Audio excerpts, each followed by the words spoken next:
নমস্কার বন্ধুরা, সকলকে আমাদের চ্যানেলে স্বাগতম। আজকের ভিডিওর মাধ্যমে আলোচনা করব রূপশ্রী প্রকল্প সম্পর্কে। রূপশ্রী প্রকল্পের আবেদনপত্র জমা করার জন্য কি কি কাগজপত্র লাগবে, ফর্মটি কোথায় জমা করবেন এবং কি কি শর্ত রয়েছে ফর্মটি আবেদন করার ক্ষেত্রে, এবং ফর্মটি কিভাবে ফিল আপ করবেন খুব সুন্দরভাবে, এবং বিস্তারিত রূপশ্রী প্রকল্প সম্পর্কে আজকে একটি ভিডিওর মাধ্যমে আলোচনা করা হবে। তার জন্য আজকের পুরো ভিডিওটি দেখতে থাকুন, তাহলে আপনারা পুরো বিস্তারিত বুঝতে পারবেন একটি ভিডিওর মাধ্যমে। চলুন বন্ধুরা, আজকের ভিডিওটি শুরু করা যাক। ভিডিওটি শুরু করার আগে আমাদের চ্যানেলটিকে যারা এখনও পর্যন্ত সাবস্ক্রাইব করেননি, অবশ্যই চ্যানেলটিকে সাবস্ক্রাইব করে নেবেন। বন্ধুরা, সর্বপ্রথম আমরা দেখে নেব রূপশ্রী প্রকল্পে আবেদনপত্র করার জন্য যে প্রয়োজনীয় কাগজপত্রগুলো লাগবে, সেগুলো সর্বপ্রথম দেখে নেওয়া যাক। 1 নম্বর হচ্ছে নতুন ফর্মটি লাগবে। বর্তমানে যে নতুন ফর্মটি বেরিয়েছে সেই ফর্মটি লাগবে। 2 নম্বর হচ্ছে পারিবারিক আয়ের সার্টিফিকেট, অর্থাৎ প্রধানের ইনকাম সার্টিফিকেট। তারপরে রূপশ্রী প্রকল্পের জন্য ঘোষণাপত্র লাগবে একটি। এবং 4 নম্বর হচ্ছে পাত্রীর আধার কার্ড জেরক্স লাগবে। পাত্রীর মাধ্যমিক অ্যাডমিট কার্ড, অর্থাৎ বয়সের প্রমাণপত্র হিসেবে মাধ্যমিক অ্যাডমিট কার্ড যদি না থাকে, জন্ম সার্টিফিকেট দিলেও হবে। জন্ম সার্টিফিকেট যদি না থাকে, স্কুল ট্রান্সফার সার্টিফিকেট দিলেও হবে। তারপরে হচ্ছে 6 নম্বর হচ্ছে পাত্রীর bank account xerox, bank account xerox দিতে হবে। 7 নম্বর হচ্ছে পাত্রীর রেশন কার্ড দিতে হবে, ডিজিটাল রেশন কার্ড। 8 নম্বর হচ্ছে পাত্রীর পিতার, অর্থাৎ পিতার আধার কার্ড বা ভোটার কার্ড যে কোনো একটি আইডি প্রুফ হিসাবে দিতে হবে, গার্জেন প্রুফ হিসাবে। পিতা যদি না থাকে তাহলে মাতা, মাতা যদি না থাকে দাদা, বা যে গার্জেন হিসাবে থাকবে তার আধার কার্ড জেরক্স দিতে হবে। তারপর হচ্ছে 9 নম্বর হচ্ছে পাত্রের মাধ্যমিক অ্যাডমিট কার্ড দিতে হবে। অ্যাডমিট কার্ড যদি না থাকে জন্ম সার্টিফিকেট, জন্মের সার্টিফিকেট যদি না থাকে স্কুল ট্রান্সফার সার্টিফিকেট দিতে হবে পাত্রের। পাত্রের আধার কার্ড না হলে ভোটার কার্ড যে কোনো একটি দিলেই হবে। 11 নম্বর হচ্ছে বিয়ের কার্ড। 12 নম্বর হচ্ছে প্রত্যেকটি যে নথি দিবেন জেরক্স, তার সাথে মানে সেলফ অ্যাটেস্টেড করে দিতে হবে। 13 নম্বর হচ্ছে জমা করা প্রত্যেকটি নথির অরিজিনাল কপি সঙ্গে নিয়ে আসতে হবে। 14 নম্বর হচ্ছে কমপক্ষে বিবাহর 30 দিন আগে জমা করতে হবে ফর্মটি। 15 নম্বর হচ্ছে ফর্ম জমা করার সময় পাত্রী ও তার অভিভাবককে সঙ্গে আসতে হবে অবশ্যই। পাত্রীর যে অভিভাবক থাকবে তাকে সঙ্গে অবশ্যই যেতে হবে।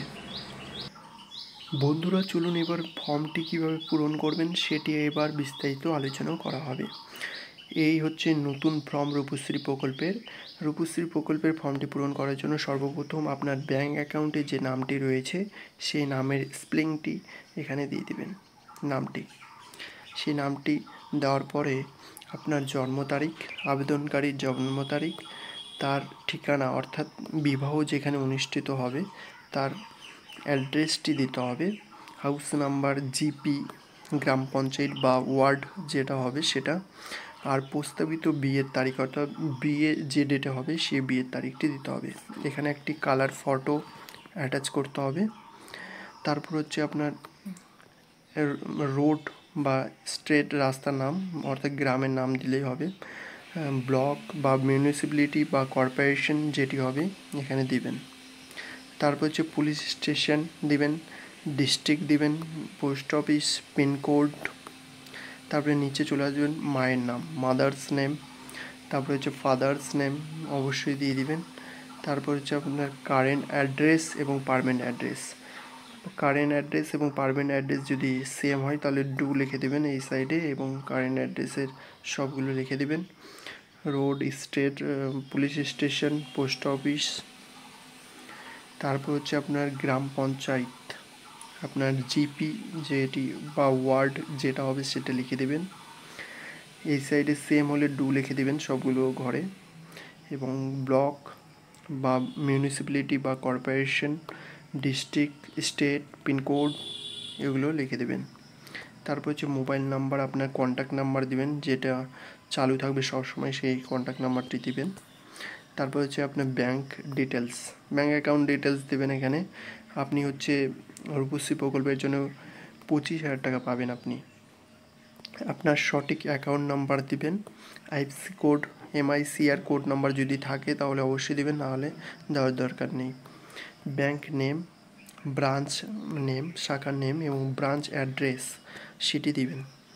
তারপর হচ্ছে আপনার শিক্ষাগত যোগ্যতা, অর্থাৎ এডুকেশন লেভেল, যতদূর আপনি পড়াশোনা করেছেন, মাধ্যমিক যদি মাধ্যমিক, উচ্চ মাধ্যমিক যদি হয় উচ্চ মাধ্যমিক, গ্র্যাজুয়েশন যদি হয় গ্র্যাজুয়েশন। হ্যাঁ, তারপরে হচ্ছে আপনার যদি জাতি, কাস্টে যদি এসসি এসটি ওবিসি যদি কাস্ট সার্টিফিকেট থাকে শুধুমাত্র সেটি উল্লেখ করতে হবে। তারপরে রিলিজিয়ন, ধর্ম, আপনার ধর্ম যেটি হবে সেটি উল্লেখ করবেন। তারপর হচ্ছে পাত্রের বিবরণ, অর্থাৎ ছেলের বিবরণ, ছেলের নাম, পুরো নামটি সঠিকভাবে লিখবেন, তার জন্ম তারিখ, মায়ের নাম, বাবার নাম, তারপর তার একটি ছবি এখানে লাগাবেন, কালার ফটো। তারপরে হচ্ছে আপনার ছেলের যে অ্যাড্রেস, তার পুরো ঠিকানা এখানে লিখবেন, কারেন্ট অ্যাড্রেস এবং পার্মানেন্ট অ্যাড্রেস যদি সেম হয় সবগুলো ঘরে ডু লিখে দেবেন। রাস্তার নাম, থানা, পুলিশ স্টেশন, পোস্ট অফিস, গ্রাম panchayat, block, district, pincode, state সবগুলো সঠিকভাবে লিখে দেবেন।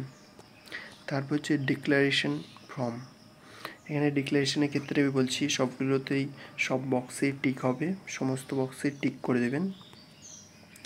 টিক করার পর আপনি হচ্ছে মেয়ের যে 18 বছর পূর্ণ হয়েছে, অর্থাৎ আধার কার্ড বা ভোটার কার্ড, মাধ্যমিক অ্যাডমিট যে কোনো একটি চয়েস করে, আধার কার্ডে যদি চয়েস করেন আধার কার্ডের নাম্বারটা এখানে দিয়ে দেবেন, আধার কার্ডে টিক করে আধার কার্ডের নাম্বারটি দিয়ে দেবেন। তারপর হচ্ছে এই চেক বক্সে আবার ক্লিক করবেন। তারপর হচ্ছে আপনার বিয়ের কার্ড যে জমা করছেন তার জন্য বিবাহিত নিমন্ত্রণ পত্র যে কার্ডটি, তার উপরে টিক করবেন। তারপরে হচ্ছে আপনার এখানে হচ্ছে আপনার মেয়ের আধার নাম্বারটি লিখবেন, আবার হচ্ছে এখানে আবার মেয়ের আধার নাম্বারটি লিখবেন অথেন্টিকেশন ভেরিফিকেশনের জন্য এগুলো। তারপরে আবার মেয়ের আধার নাম্বারটি লিখবেন, আর এখানে হচ্ছে মেয়ের সিগনেচার করবেন। তারপর হচ্ছে এখানেও মেয়ের স্বাক্ষর করবেন। এর পরেরটা হচ্ছে ছেলের যে 21 বছর পূর্ণ হয়েছে সেক্ষেত্রে ছেলের আধার কার্ড বা ভোটার কার্ড যে কোনো একটির উপর টিক করে তার নাম্বারটি এখানে বসিয়ে দেবেন। তারপরে হচ্ছে আপনি যে তারিখে জমা করছেন সেই ডেটটি দিবেন এবং সিগনেচার করবেন, মেয়ের সিগনেচার লাগবে এখানে। তারপরে হচ্ছে এটি হচ্ছে রূপশ্রী প্রকল্পের যে অফিস ভেরিফিকেশনের জন্য যে ইনকোয়ারি পত্র, সেটি বিয়ের ডেটে করা হবে। এবং তারপর হচ্ছে এটা রিসিপ্ট, আপনি যে ফর্মটি জমা করবেন সেই রিসিপ্টটি। এরপর হচ্ছে রূপশ্রী প্রকল্পের জন্য একটি ঘোষণাপত্র দিতে হবে, এটি হচ্ছে ঘোষণাপত্র। পাত্রের এখানে ছবি দিতে হবে, আমি, তার মেয়ের নাম, মেয়ের পিতার নাম, গ্রাম পঞ্চায়েত, পোস্ট অফিস, জেলা, এই মর্মে ঘোষণা করছি আগামী এত তারিখে বিবাহর তারিখ দিতে হবে এবং বিবাহ স্থির হয়েছে এবং আমার জন্ম তারিখটি দিতে হবে এবং নিজস্ব মোবাইল নাম্বার দিতে হবে। তারপর হচ্ছে পাত্রের বিস্তারিত বিবরণ দিতে হবে, পাত্রের নাম এখানে, তার পিতার নাম, গ্রাম পঞ্চায়েত, পোস্ট অফিস, পিনকোড, জেলা, পাত্রের জন্ম তারিখ, পাত্রের মোবাইল নাম্বার দিতে হবে। এই সম্পূর্ণ পূরণ করার পর পাত্রীর এখানে আবার স্বাক্ষর করতে হবে। প্রতিটা ডকুমেন্টস বলছি পাত্রীর সেলফ অ্যাটেস্টেড করে দিতে হবে, প্রতিটা ডকুমেন্টসে পাত্রীর ছবি লাগাতে হবে এখানে। এই হচ্ছে রূপশ্রী প্রকল্পের সম্পর্কে বিস্তারিত। এই ফর্মটি সম্পূর্ণ ফিল আপ করার পর, সমস্ত নথিপত্র প্রিন্ট করার পর, সমস্ত কাগজপত্রে সই করার পর আপনাদের ব্লক অফিসে গিয়ে জমা দেবেন। ব্লক অফিসে জমা দেওয়ার পর আপনাদেরকে একটি রিসিপ্ট কপি দেবে, সেই রিসিপ্ট কপিটি ভালো করে রাখবেন এবং ফর্মটি পাবেন এই ভিডিও ডেসক্রিপশন বক্সেও পাবেন, তাছাড়া ব্লক অফিসে গিয়েও পাবেন, তাছাড়া অনলাইনের ব্লক অফিসের সামনে যে দোকানগুলো থাকে সেখানেও পাবেন। তাছাড়া আপনি হচ্ছে গুগলে গিয়েও সার্চ করে আপনি রূপশ্রী প্রকল্পের ফর্মটি ডাউনলোড করতে পারবেন। এবং তাছাড়া আপনার এই ভিডিও ডেসক্রিপশন বক্সে টেলিগ্রাম লিঙ্ক দেওয়া থাকবে, সেই গ্রুপে বলছি ফর্মটি দেওয়া থাকবে, আপনার সেখানে গিয়েও ডাউনলোড করে ইউজ করতে পারবেন। সম্পূর্ণ ভিডিওটি যদি ভালো লেগে থাকে অবশ্যই আপনারা চ্যানেলটিকে সাবস্ক্রাইব করবেন নতুন নতুন আপডেটের জন্য এবং লাইক করবেন, শেয়ার করবেন। ধন্যবাদ।